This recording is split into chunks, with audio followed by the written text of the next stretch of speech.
Hello मेरे प्यारे student, कैसे हो आप सब। आशा करता हूँ मस्त होंगे, स्वस्थ होंगे और अपने पढ़ाई को लेकर व्यस्त होंगे। जैसा कि आप सभी को पता है कि आज शाम 2 बजे जो विद्यार्थी 2024 में बोर्ड एग्ज़ाम दिए थे उनका रिजल्ट आ चुका है। ठीक है, तो जो लोग 2024 में बोर्ड एग्ज़ाम दिए थे उनका रिजल्ट आ चुका है और बारी है अब की बार हम लोगों की, मतलब आप लोगों की बारी है 2025 में कुछ करने का। ठीक है, तो ये है अध्याय 3 यानी वैद्युत केमिस्ट्री, सॉरी वैद्युत रसायन। ठीक है, वैद्युत रसायन चैप्टर का ये 5वां लेक्चर है, यानी 5वां लेक्चर है। ठीक है, और इसके पहले मैंने यहाँ पर 4 लेक्चर कंप्लीट कर दिया है, उसको जाकर देख लेना। इन उन 4 लेक्चर का जो है लिंक मैं वीडियो के डिस्क्रिप्शन बॉक्स में दे दूँगा। तो शुरू करते हैं आज का क्लास बहुत ही बेहतरीन तरीके से। आशा करता हूँ मस्त होंगे, स्वस्थ होंगे। और भैया चैनल पर पहली बार आया हो तो चैनल को सब्सक्राइब कर लो और बेल आइकन को ऑल पे प्रेस कर दो। बाकी लाइक करो, शेयर करो, कमेंट करो, जो मर्जी करो। ठीक है, समझते हैं आज का क्लास बहुत ही बेहतरीन तरीके से। तो सबसे पहले यहाँ पर टॉपिक देखो भैया, नेसर्ट समीकरण। ये का हम पढ़ी तो का नेनसर्ट समीकरण, इसको क्या कहते हैं? नेनसर्ट समीकरण। कुछ लोग कुछ दूसरा पढ़ते हैं, मैं दूसरा पढ़ रहा हूँ, आप कुछ दूसरा पढ़ रहे हो, पढ़ोगे। देखो नेनसर्ट समीकरण होता क्या है, यहाँ पर परिभाषा देखो। सबसे पहले बच्चा देखो, नेनसर्ट समीकरण किसी धातु के इलेक्ट्रोड विभव का मान, कोई धातु है उसके इलेक्ट्रोड विभव का जो मान होगा उसके लवण की विलयन की सांद्रता, विलयन की सांद्रता तथा ताप पर निर्भर नहीं करता है। मतलब जो इलेक्ट्रोड विभव का मान होगा वो विलयन की सांद्रता तथा ताप पर निर्भर नहीं रहेगा, ताप पर निर्भर नहीं रहेगा, नहीं करता है। सांद्रता एवं ताप के साथ इलेक्ट्रोड विभव में परिवर्तन नेसर्ट समीकरण के द्वारा व्यक्त किया जाता है। किसके द्वारा व्यक्त किया जाता है भैया? नेसर्ट समीकरण के द्वारा। नहीं हुआ नेसर्ट समीकरण, समझ में आएगा?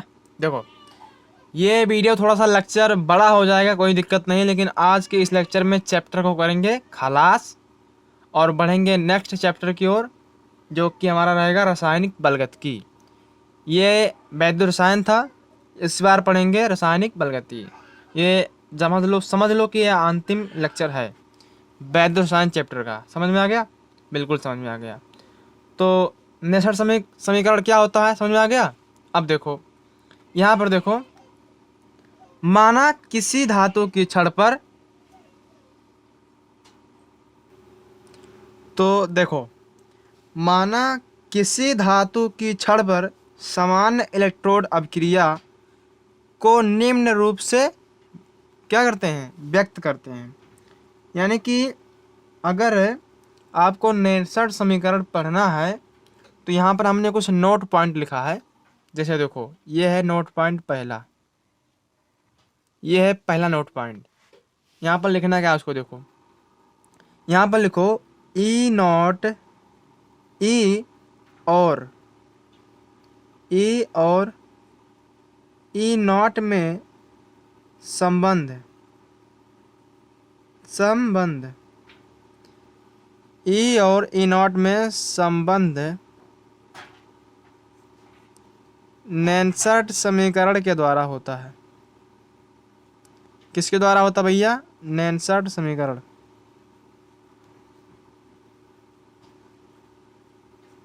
नेनसर्ट समीकरण के द्वारा क्या होता है? व्यक्त किया जाता है। क्या किया जाता है? व्यक्त किया जाता है।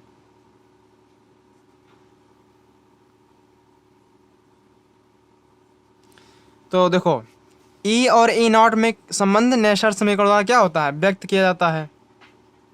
समझ में आ गया भैया? बिल्कुल समझ में आ गया। तो अब इसको समझते हैं कि नेनसर्ट समीकरण आखिर में वास्तव में होता क्या है। नेनसर्ट समीकरण, उसकी मदद से हम निकालेंगे फार्मूला और कुछ एग्जाम्पल की मदद से नेनसर्ट समीकरण को समझते हैं। ध्यान से समझो बाबू। देखो सबसे पहले यहाँ पर हम एक लेते हैं एग्जाम्पल। क्या ले ले भैया? एग्जाम्पल ले लो। ठीक, ये हो गया एग्जाम्पल। एग्जाम्पल में हमने लिया है यम के घाते यन प्लस, ठीक है।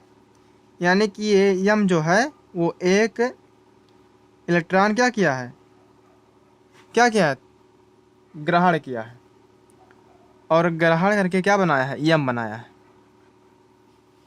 जैसे जैसे दूसरा एग्जांपल इसी से बेस्ट समझो। जैसे देखो यम यन प्लस है, प्लस ई है, मतलब है कि यम है ये एक इलेक्ट्रॉन को क्या किया है, ग्रहण करके यम बना लिया है, सिर्फ यम। समझ में आया? तो देखो यहाँ पर होगा क्या, उसको समझो। होगा ई बराबर ई नॉट, ई बराबर ई नॉट माइनस 2.303 आर टी। ई बराबर ई नॉट माइनस 2.303 आर टी। अब बटे में हो जाई यान यफ यहाँ लिख दो लॉग बेस 10। ध्यान से समझो बाबू। और ये होगा ऊपर वाला होगा उत्पाद, यानी यम, बटे नीचे वाला होगा अभिकारक, यानी यम यन के घाते प्लस। समझ में आवा कि नहीं बताओ? आवा समझ में कि ना है? फिर से बताइए बाबू। इसमें समझना ये है कि जो ये फार्मूला आया है इसमें कौन सा चीज़ क्या है। ई क्या है, ई नॉट क्या है, आर क्या है, टी क्या है, यन क्या है, यफ क्या है, यम क्या है, यन पे घाते यन प्लस क्या है। तो अभी हम देखने वाले हैं सब कुछ इसके बारे में डिटेल में, ठीक है। तो ध्यान समझो। तो देखो ई क्या है, यहाँ पर देखो ई, सबसे पहले देखते हैं ई क्या है। ई है इलेक्ट्रोड विभव का भैया, इलेक्ट्रोड विभव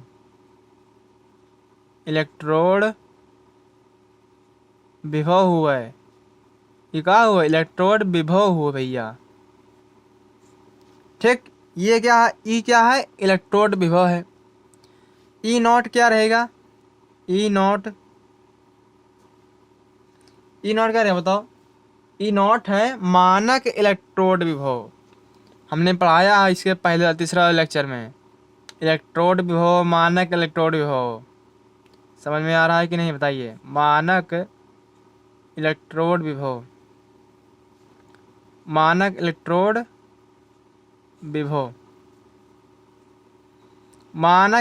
विभव, ठीक।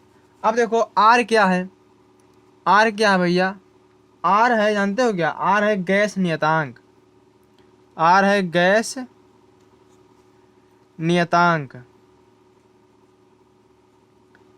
क्या है, गैस नियतांक है।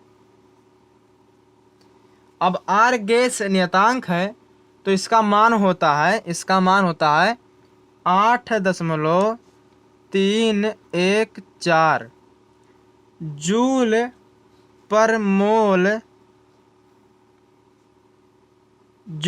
मोल केल्विन। ये इसका क्या होता है, ये इसका मात्रक होता है। तो ये मान जो हमने आपको बताया है 8.314, इसको अपने दिमाग में बैठा लिहो, ठीक है। फिर न्यूमेरिकल लगाने में थोड़ा आसानी होगा। आप समझते हैं।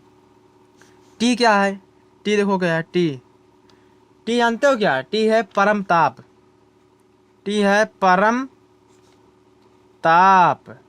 टी क्या हुआ भैया, टी हुआ परम ताप। तो परम ताप का मान है 25 डिग्री सेल्सियस। 25 डिग्री सेल्सियस मतलब अगर इसको फ़ारेनहाइट में बदलो तो कितना हो जाएगा, 298 केल्विन। 98 केल्विन। तो 25 डिग्री का मतलब 298 केल्विन। अब समझो यफ क्या है। यफ देखो क्या है, यहाँ पर देखो, यहाँ पे ये भैया यफ कहाँ है, यहाँ देखो ये है यफ। यफ क्या है भैया, तो यफ है फैराडे नियतांक। फैराडे नियतांक भैया यफ, फैराडे नियतांक, यफ है फैराडे नियतांक। अब ये कुछ मान है, तो इसका मान कितना जानते हो, इसका मान है 96,485, 485। लेकिन इसको मान लेते हैं 96,500, ठीक है, 96,500। मात्रक क्या होगा, मात्रक होगा मोल। मात्रक होगा क्या, मात्रक क्या होगा बताइए, मात्रक होगा कूलाम पर मोल। यहाँ पर सी है कूलाम पर मोल, ठीक है, समझ में आ गया। अब समझते हैं यम।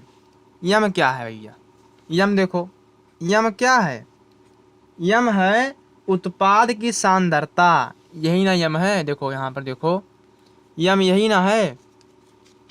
देखिए ये क्या है, यम है, मतलब यहाँ भी यम रहेगा। तो यम है उत्पाद की सांद्रता। देखिए यम है उत्पाद, उत्पाद की सांद्रता है, उत्पाद की क्या है, सांद्रता। समझ में आएगा। अब यम के घाते n प्लस का हो भैया, यह है अभिकारक की सांद्रता, अभिकारक की सांद्रता, अभिकारक की सांद्रता। समझ में आवत है कि नहीं, आवत है कि नहीं समझ बताओ। हाँ सर जी आवत है तनिक तनिक। देखो अब देखो भैया, यहाँ पर समझने वाली बात क्या है, समझने वाली बात यहाँ पर देखो, समझने वाली बात समझो यहाँ पर। तो हमने समझ लिया सब कुछ कि ई क्या होता है, ई क्या होता है, ठीक, और ई नॉट क्या होता है। यहाँ पर हमने इसको आर को भी देख लिया, टी को भी देख लिया, एफ को भी देख लिया, एम को और एम प्लस एन को भी देख लिया। समझ में आ गया। अब आगे बढ़ते हैं भैया। अब देखा जाए यहाँ पर, अब देखा जाए फार्मूला निकला रहा ई बराबर, फार्मूला निकला रहा काओ, ई बराबर निकला रहा, ई बराबर, ई बराबर ई नॉट, ठीक है, माइनस 2.30, 2 कितना 30, 2.30। ये क्या निकल रहा भैया, फार्मूला निकल रहा गुड़े, गुड़े का चिन्ह लगा दी भैया फटाक से। अब जब गुड़े का चिन्ह लग गए, गुड़े का जब चिन्ह लग गया, तो देखो भैया ई बराबर ई नॉट माइनस 2.303, ठीक है। अब समझो आर के जगह पे क्या लिखबो, आर के जगह पे, आर का मतलब गैस नियतांक। यहाँ देखो भैया, आर का मतलब गैस नियतांक, गैस नियतांक, आर के जगह आप गैस नियतांक। हम क्या बोल रहे हैं आपको समझ में आ रहा है। जो पहला फार्मूला आ रहा यहाँ पर लिख देता हूँ। देखो फार्मूला क्या आया था, देखो उसको पहले देखो, फार्मूला नहीं यही ना आया था। देखो ई नॉट, सॉरी ई बराबर ई नॉट माइनस 2.303 और आर टी और बटे में आया था एन एफ और लॉग बेस 10 यम और बटे में एन प्लस के घाते ये हो जाएगा। यही तो आया था। तो ये कैसे आया था वही मैं यहाँ पर लिखना चाहता हूँ। तो देखो ई है तो ई है, बराबर है तो बराबर है, ई नॉट है तो ई नॉट है, इतना तो ठीक है। माइनस का चिन्ह लगा है फिर यो समान है, देखो यो समान है। अब बीच में गुणक चिन्ह है और आर का मान बताओ कितना है। तो यहाँ पर आर का मान देख लेते हैं, 8.314। तो लिखो यहाँ पर 8.314 आर का मान हो गया। देखो यहाँ पर आर का मान, फिर बीच में गुणा लगाओ, फिर बीच में गुणा लगाओ। अब देखो टी का मान, टी क्या है, परम ताप, तो इसका मान होता है 298 केल्विन। तो लिखो भैया 298 केल्विन लिख दो भैया, फटाक से लिख दिया गया गए। यहाँ पर देखो दिखाता ही नहीं रहा, दिख नहीं रहा आपको, देखो 298 केल्विन लिख दिया फटाक से। तो आर हो गया, टी हो गया। अब बटे का चिन्ह लगाओ। यन क्या है, यन, व्हाट इज यन, बताओ ये यन क्या है। यन इलेक्ट्रॉनों की संख्या है बाबू। यन क्या है, यन इलेक्ट्रॉनों की संख्या है। तो अभी इसको ऐसा ही रहने दो, बीच में गुणा लगाओ। और यफ बताओ क्या है, यफ, यहाँ देखो यफ, यफ है फैराडे नियतांक, जिनके मनवा होते हैं 96,485, लेकिन हम इसको मान लेते हैं 96,500, सीधा हिसाब। देखो 96,500, इसको इस तरह से लिख लिया, बिल्कुल लिख लिया। अब देखो यहाँ पर देखो उत्पाद कितना बन रहा है, उत्पाद कितना बन रहा है, 1 बन रहा है, तो 1 कर दिया। बड़े का चिन्ह लगाओ। यम यन के प्लस रही, ऐसे उतार दो भैया फटाक से, जैसे मैं लिखा वैसे उतार दो। लेकिन एक उत्पाद बना था तो मैंने यहाँ पर 1 कर दिया। अब देखो यहाँ पर देखो, अब देखो E बराबर E0 माइनस में जब इतने गुणा कराओगे भैया, जब इतने का गुणा होगा तब पता है क्या आएगा, आएगा 0.059 यक, ठीक है, इतना आई।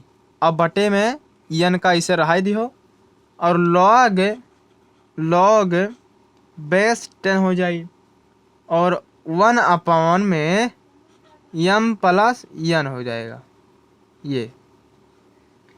तो जो हमारा फार्मूला निकला वो क्या निकला बताओ, E=E0 -0.0591 अपॉन में यन लॉग बेस 10 और 1 यम पे प्लस।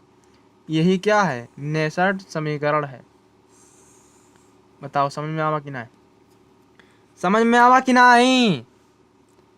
अगर वीडियो पसंद आओ तो वीडियो को लाइक कर दियो और चैनल को सब्सक्राइब कर दियो फटाक से, तनको भर देरी ना लगाओ।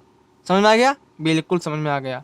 आप समझो नेक्स्ट टॉपिक हम लोग क्या पढ़ने वाले हैं, धाकड़ तरीके से पढ़ेंगे, कोई भी दिक्कत नहीं होगी। केमिस्ट्री में 70 नंबर है तेरी, केमिस्ट्री में 70 नंबर हम आपके लिए लेके आएंगे। आपको लाना होगा केमिस्ट्री में 70 नंबर की तैयारी करते हुए, ठीक है। आप समझते हैं। नेक्स्ट टॉपिक क्या, देखो अब यहाँ पर देखो भैया, सबसे मोस्ट इम्पोर्टेंट टॉपिक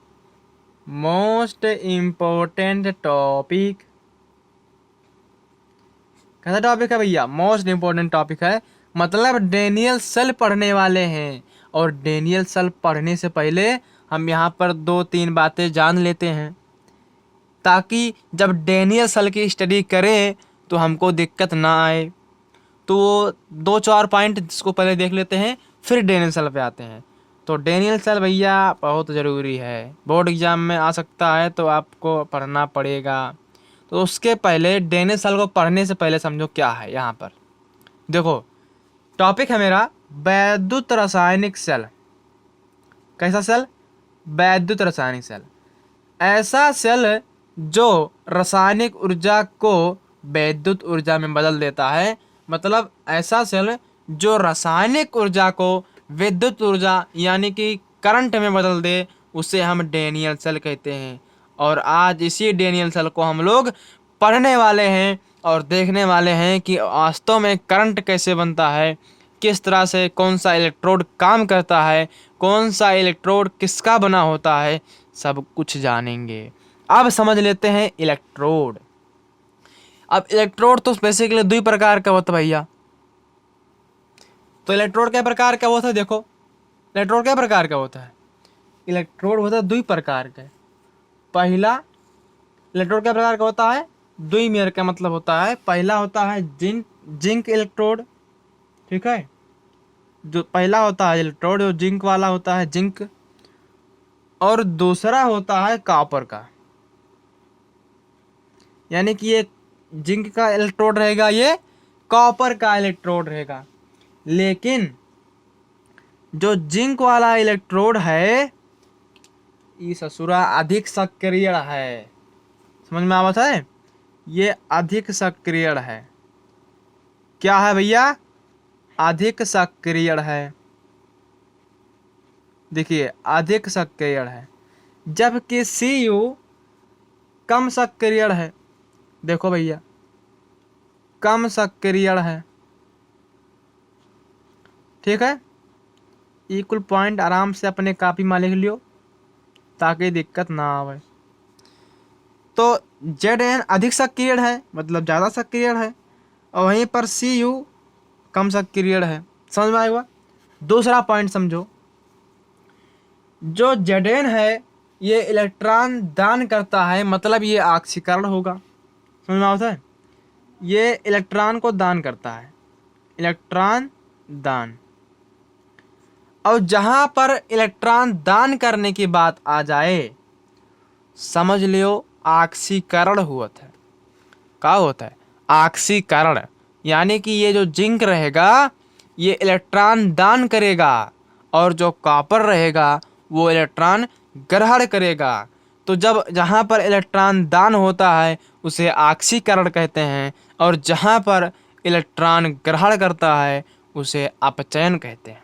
समझ में आवा कि नहीं। तो इलेक्ट्रॉन यहाँ पर दान हो रहा है, यहाँ पर इलेक्ट्रॉन क्या हो रहा है, ग्रहण हो रहा है।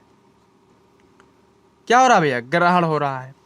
समझ में आएगा दो पॉइंट, पहला पॉइंट दूसरा पॉइंट समझ में आएगा भड़ाक से। अब भड़ाक से देखो भैया करने क्या वाले हैं। अब देखो, अब हम लोग आते हैं डेनियल सेल पे, जो कि हमने पहले ही बता दिया। Daniell cell, what is Daniell cell. देखो भैया डेनियल सेल यही है, डेनियल सेल। तो इसमें हम सिर्फ क्या कर दिए हैं, चित्र बना दिए हैं, बाकी वैसे छोड़ दिए। तो इसमें समझो पहले, सबसे पहले तो ये है डेनियल सेल। डेनियल सेल का काम होता है रासायनिक ऊर्जा को किसमें बदलना, विद्युत ऊर्जा में बदलना। डेनियल सेल कहलाता है। रासायनिक ऊर्जा को किसमें बदलना, विद्युत ऊर्जा में बदलना क्या कहलाता है, डेनियल सेल कहलाता है। अब ध्यान से समझ लो भैया फटाक से। देखो इसमें एक विलेन भरा होता है जिंक सल्फेट का। कैसा विलेन, जिंक सल्फेट का विलेन भरा होता है। ध्यान से देखो भैया, दिख रहा है। इसमें एक क्या भरा होता है, जिंक सल्फेट का विलेन भरा होता है। किसका भरा होता है भैया, ध्यान से देखो, जिंक सल्फेट यानी SO4। और इसमें भी क्या भरा होता है, विलेन भरा होता है। क्या भरा होता है, विलेन भरा होता है, विलेन भरा होता है। तो इसमें कौन सा विलेन रहता है भैया, इसमें रहता है कॉपर सल्फेट यानी CuSO4। क्या, CuSO4। तो इसमें जिंक सल्फेट का विलेन भरा होता है, इसमें कॉपर सल्फेट का विलेन भरा होता है। समझ में आवत है कि नहीं। हाँ भैया बिल्कुल आवत है। अब समझो, अब समझो, ये होता है Zn यानी जिंक का इलेक्ट्रोड। कौन सा इलेक्ट्रोड, ये जिंक का इलेक्ट्रोड है, यानी जिंक का छड़ है। ये है जिंक का छड़, और ये है कॉपर का इलेक्ट्रोड यानी कॉपर का छड़। समझ में आएगा, ये जिंक का छड़ हुआ है और ये कॉपर का छड़ हुआ है। Zn का विलेन इसमें भी है और कॉपर SO4 का विलेन इसमें भी है। जौन ये बिचवा में दिखा था ये का हुआ, ये जो बीच में दिख रहा है ये क्या है जानते हो, ये है केसीएल का लवण सेतु। क्या है? लवण सेतु। लवण सेतु ना रहे तो डेनियल सेल अधूरा है। क्या बात है? क्योंकि लवण सेतु का कार्य होता है इन दोनों सेलों को आपस में जोड़ना, यानी परिपथ को पूर्ण करना लवण सेतु का कार्य कहलाता है। मतलब अगर लवण सेतु ना रहा ना तो डेनियल सेल समझो बना ही ना है। तो ये क्या है? ये लवण सेतु है, और भी किसका? केसीएल का। आप समझो, इसमें होगा ऑक्सीकरण अर्धशेल। इसमें होगा ऑक्सीकरण अर्धशेल। ऑक्सीकरण अर्धशेल। इसमें क्या होगा? ऑक्सीकरण अर्धशेल। और इसमें होगा अपचयन अर्धशेल। कौन सा सेल? अपचयन अर्धशेल। देखो समझो ध्यान से, अपचयन अर्धशेल। अपचयन अर्धशेल। तो इसमें ऑक्सीकरण अर्धशेल होगा, इसमें अपचयन अर्धशेल होगा। समझ में आवा कि नहीं आवा? बताओ समझ में आवा कि नहीं भैया? स्टूडेंट, अगर आपको 2025 में ना कुछ करना है और 95% लाना है तो भैया मेहनत तो करना पड़ेगा। क्योंकि आज मैंने बताया, सबसे पहले बता ही दिया कि 2 बजे सभी का रिजल्ट जो है चेक हो गया 2024 वाला। तो ऐसा कुछ करो कि अगर आप भी 2025 में चेक करो तो आपका परसेंटेज धूम मचा दे, मतलब तबाही तबाही मचा दे। तो समझ में आ गया? तो ठीक है, समझ लो भैया डेनियल सेल क्या है। अब ये देखो, यहाँ पर 2 गोला दिखाते, तो एम है जानते हो क्या? इसमें है गैल्वेनोमीटर यानी जी, और ये है एक कुंजी K1। एक कुंजी है K1, यहाँ है गैल्वेनोमीटर। गैल्वेनोमीटर का मतलब होता है कि कितनी धारा जा रही है और कितनी धारा आ रही है, ये गैल्वेनोमीटर का कार्य होता है। मतलब गैल्वेनोमीटर जो होता है वो धारा को क्या करता है? मापता है। बस इतना जानो, धारा क्या करता है? मापता है। अब देखो प्रोसेस समझो, प्रोसेस। इसमें जिंक सल्फेट का विलेन भरा है, इसमें कॉपर सल्फेट का विलेन भरा है। अब धारा इधर से बह रही है। धारा किधर से बह रही है? यानी इलेक्ट्रॉन जो है इधर से जा रहे हैं। इलेक्ट्रॉनवा इसी कहा जाता है भैया बाबू। इलेक्ट्रॉन इस साइड से क्यों जा रहा है? क्योंकि जो Zn है वो क्या है? अधिक सक्रिय है। यहाँ देखो भैया फटाक से, ये इलेक्ट्रॉन को दान करता है। तो यहाँ पर देखो, एक इलेक्ट्रॉन भेजी सी इलेक्ट्रॉन, ठीक है, भेज दिया। 2 इलेक्ट्रॉन मान लीजिए भेजा, 2 इलेक्ट्रॉन भेजा। तो इस तरह से अगर इलेक्ट्रॉन जाते हैं, इस तरह से इलेक्ट्रॉन अगर जाते हैं, ठीक है, 2 इलेक्ट्रॉन गया तो धारा किस तरह से प्रवाह होगा? धारा इस तरह प्रवाह होगा। ये क्या है? यही तो है धारा। अगर इलेक्ट्रॉन इस तरह से गया है तो धारा इस तरह से जाएगा। समझ में आवते कि नहीं आवते? समझ में आ गया कि नहीं आ गया? देखो, ये है एनोड। एनोड का मतलब होता है माइनस। ये क्या है? एनोड है। और ये है कैथोड। कैथोड का मतलब होता है प्लस। कैथोड ये है एनोड, ये है कैथोड। अब देखो भैया, देखो जिंक ने 2 इलेक्ट्रॉन त्यागा और इसमें गया, तो कॉपर ने क्या कर लिया? ग्रहण कर दिया। अब मान लीजिए यहाँ पर Zn2 प्लस, देखो Zn2 प्लस, ठीक, Zn2 प्लस है। और इसमें है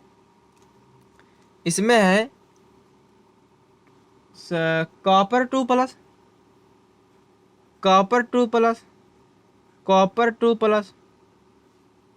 ठीक, कॉपर 2 प्लस। और इसमें है SO4 माइनस SO4, इस पे कितना माइनस होता है? 2 माइनस होता है। इसमें भी होता है SO4, SO4 पे कितना माइनस? 2 माइनस। तो देखो ध्यान से समझो भैया, 2 इलेक्ट्रॉन ऐसी गवा गवा, तो जब 2 इलेक्ट्रॉन इस तरह से गए तो इसमें प्लस भी है और माइनस भी है। प्लस जो माइनस वाला जो है, यानी जो SO4 है -2 है, वो क्या कर लिया? 2 इलेक्ट्रॉन को ग्रहण कर दिया। तो यानी कि हम समझेंगे कि इस तरह से क्या हो रहा है, इस तरह से देखो, इस तरह से जो है इस छड़ से धारा का प्रवाह हो रहा है, मतलब धारा इस साइड से जा रहा है। तो इस पर क्या होगा? बहुत सारे परत जम जाते हैं। देखो इस पर बहुत सारे परत जम जाते हैं, और इस तरह से मतलब धारा आ रहा है। ये धारा गया, ये धारा आया, ये धारा गया, ये धारा आया। तो इस साइड से धारा आ रहा है, ठीक है, इस साइड से धारा आ रहा है। यानी कि यहाँ पर क्या हो रहा है? यहाँ पर ऐसे कुछ कट गया है, यहाँ पर ख़त्म हो रहा है, यहाँ पर जम रहा है, ठीक है, यहाँ पर ख़त्म हो रहा है, यहाँ पर जम रहा है। तो मतलब समझो बाबू, यहाँ पर ऑक्सीकरण हो रहा है, यहाँ पर अपचयन हो रहा है। यानी कि ये जिंक जो है वो 2 इलेक्ट्रॉन ताकता है, तो कॉपर इसको क्या करता है? ग्रहण करता है। समझ में आ गया कि नहीं आ गया? बताइए, समझ में आया कि नहीं? बताइए भैया। डेनियल सेल में होता क्या है कि जब Zn ने 2 इलेक्ट्रॉन को त्यागा तो कॉपर ने उसको ग्रहण किया। तो जब कॉपर ने इसको ग्रहण किया तो कुछ धारा इधर से गया, यानी इलेक्ट्रॉन गए जा रहे हैं तो धारा आ रहा है। बीच में लवण सेतु ना होता तो ये सब नहीं होता। समझ में आ गया भैया? अब बिल्कुल समझ में आ गया। अब समझते हैं डेनियल सेल खत्म। देखिए डेनियल सेल खत्म, प्रोसेस समझना चाहिए बस कि आखिर में डेनियल सेल में होता क्या है। डेनियल सेल में होता ये है कि ये जिंक सल्फेट होता है, इसमें जिंक सल्फेट का विलयन ये होता है, और ये कॉपर सल्फेट का विलयन होता है। इसमें अपचयन होता है और इसमें ऑक्सीकरण होता है। यानी कि Zn2+ यहाँ से 2 इलेक्ट्रॉन देता है और यहाँ पर कॉपर 2+ ग्रहण करता है, ठीक है। यहाँ पर इस वाले छड़ में ग्रहण होता है और इस वाले छड़ में ऑक्सीकरण, यानी इसमें दान होता है और इसमें क्या होता है? ग्रहण होता है। तो 2 इलेक्ट्रॉन इधर से गया तो इधर से धारा प्रवाह हो रहा है। बाकी गैल्वेनोमीटर धारा को मापता है, और ये कॉपर का छड़ है, ये जिंक का छड़ है, ये है एनोड और ये है कैथोड। समझ में आ गया? अब हम कुछ यहाँ पर कुछ क्या करते हैं, देखिए नेक्स्ट टॉपिक क्या है। देखिए यहाँ पर है सेल अभिक्रिया। जो हमने डेनियल सेल पढ़ा है उसका सेल अभिक्रिया देख लो भैया। कौन सा अभिक्रिया? सेल अभिक्रिया। तो सेल अभिक्रिया यहाँ पर होने वाला है, देखो Zn, ठीक है, Zn गिब्स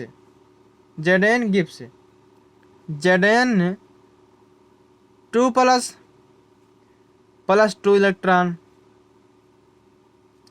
यानी देखो Zn ने 2 इलेक्ट्रॉन को त्याग दिया है, ठीक है। वहीं पर कॉपर 2+2 इलेक्ट्रॉन गिव्स Cu, और जो कॉपर है वो 2 इलेक्ट्रॉन को ग्रहण करके क्या बनाया है? कॉपर बनाया है, कॉपर धातु बनाया है, सॉलिड बनाया है। समझ में आवा कि नहीं आवा बताओ? समझ में आ गया कि नहीं आ गया? समझ में आवा तो भैया। तो ये हो गया क्या? रिएक्शन। ये हो गया सेल अभिक्रिया। अब समझो भैया फटाक से थोड़ा सा हो।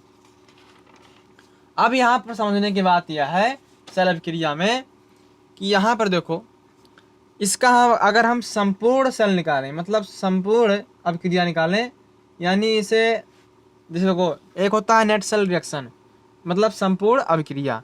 तो देखो यहाँ पर इसका संपूर्ण अभिक्रिया निकालते हैं। देखो क्या निकलेगा?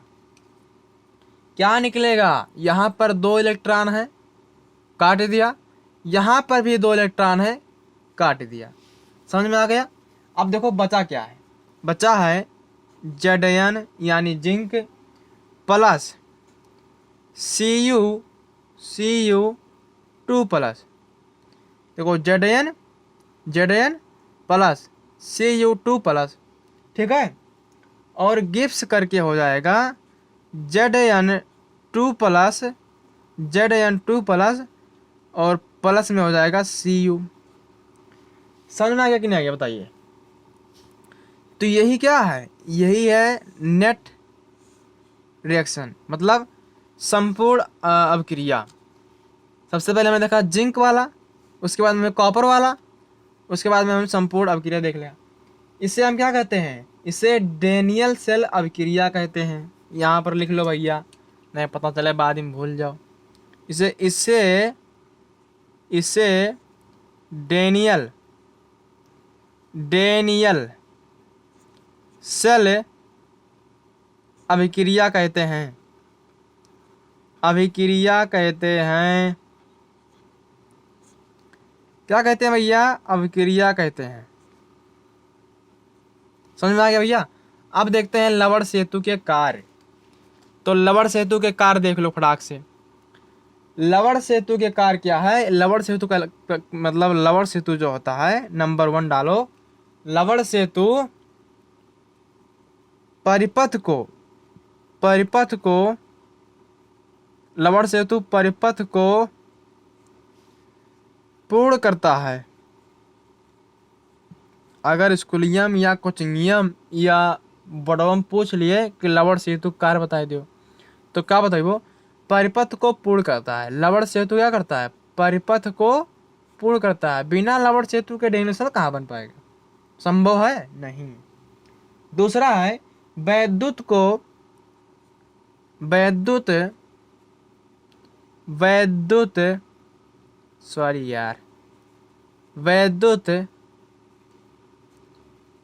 उदानशीलता।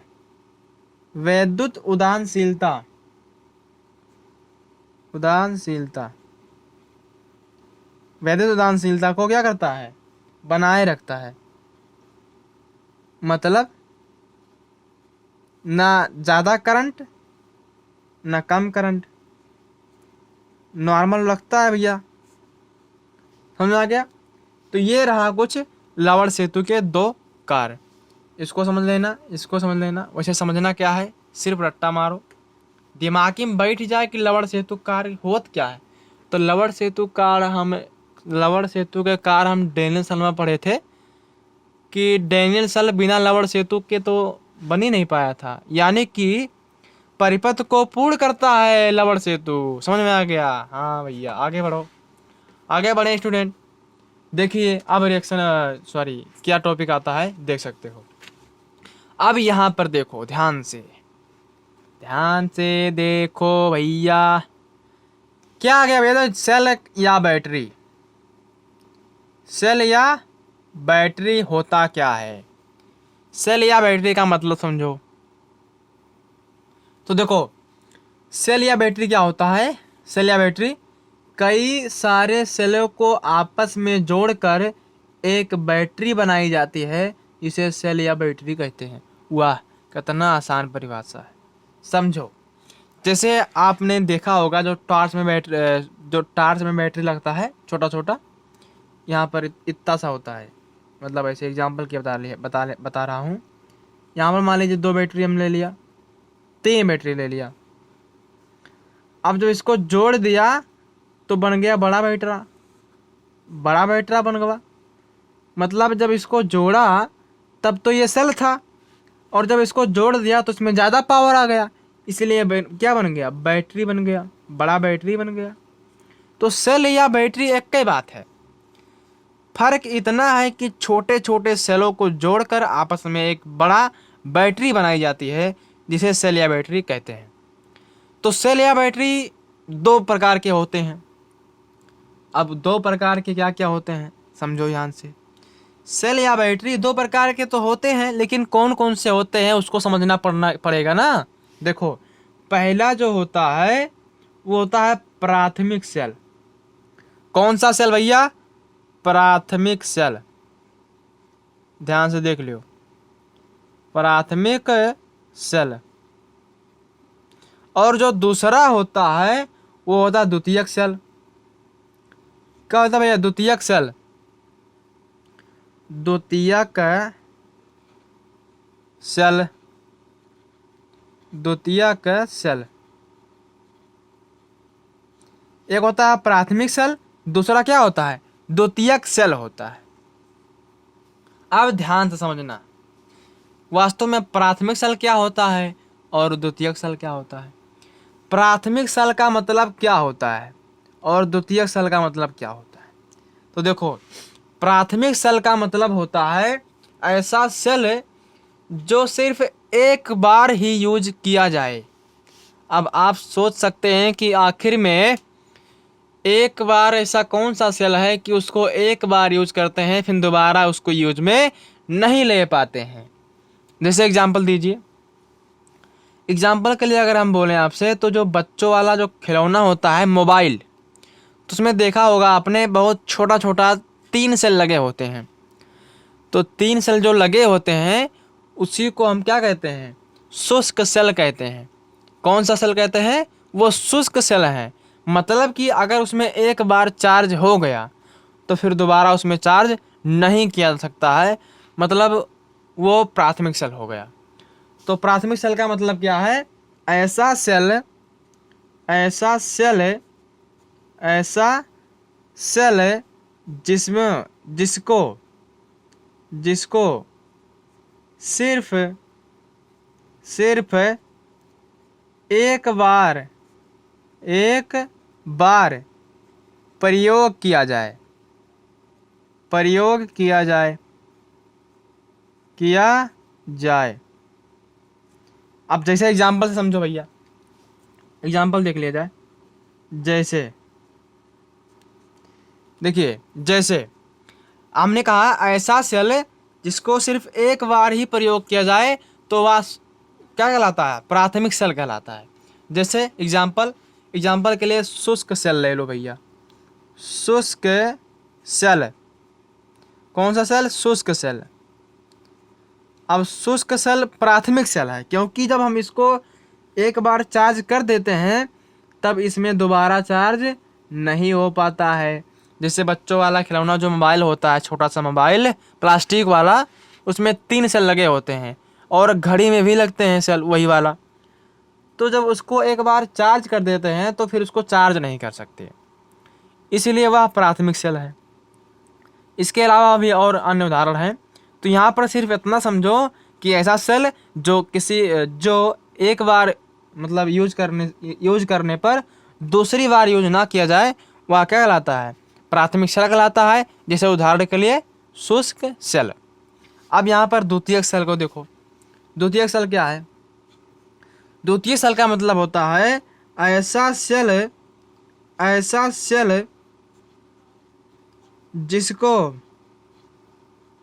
जिसको बार बार प्रयोग किया जाए, बार बार प्रयोग किया जाए, बार बार प्रयोग किया जाए। मतलब समझो, अभी समझाता हूँ। मतलब बार बार क्या किया जाए? प्रयोग किया जाए। जैसे एग्जाम्पल लेके समझो। जैसे एग्जाम्पल दो, शीशा संचायक सेल। शीशा संचायक, सॉरी यहाँ पर यह रहेगा, संचायक सेल। तो द्वितीयक सेल में हमने उदाहरण क्या देखा? शीशा संचायक सेल। अब शीशा संचायक सेल का मतलब क्या होता है समझो। सबसे पहले समझो द्वितीयक सेल क्या होता है। तो द्वितीयक सेल ऐसा सेल होता है जो हम एक बार यूज करते हैं तो दूसरा बार ही उसे चार्ज करके यूज कर सकते हैं। जैसे शीशा संचायक सेल, इन्वर्टर, मोबाइल के बैटरी, इन्वर्टर हो गए, शीशा संचायक सेल हो गए, बैटरी हो गए। ये सब क्या हैं? ये द्वितीयक सेल के उदाहरण हैं। तो समझने वाला बात इसमें यह है कि ऐसा सेल जिसको हम बार बार यूज कर सकें वह क्या है? द्वितीयक सेल होता है। जैसे इन्वर्टर, इन्वर्टर में जब चार्जिंग ख़त्म हो जाती है तब उसे हम चार्ज करते हैं, आवेशित करते हैं, तो उसको हम फिर यूज कर सकते हैं। अब पता चला कि 2 दिन बारिश हुआ दबा के, खूब दबा के, आनी वानी कुल आई है, अब इन्वर्टर में चार्जिंग ख़त्म। तो ऐसा थोड़ी ना है कि वो प्राथमिक सेल हो जाएगा। जब दूसरे दिन लाइट आई तो वो चार्ज होना शुरू हुआ, फिर उसका हम यूज करने लगे। तो ये हो गया प्राथमिक सेल, ये हो गया द्वितीयक सेल। तो आशा करता हूँ आपको प्राथमिक सेल और द्वितीयक सेल समझ में आ गया होगा।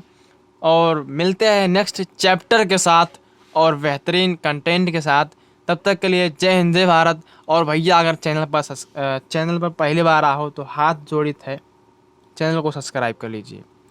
मिलते हैं नेक्स्ट वीडियो में, तब तक के बाय बाय, जय हिंद जय भारत। फॉर माई निरहो की क्लास, निरहो की क्लास को सपोर्ट करते रहिए। ठीक, मिलते हैं नेक्स्ट वीडियो में, जय हिंद।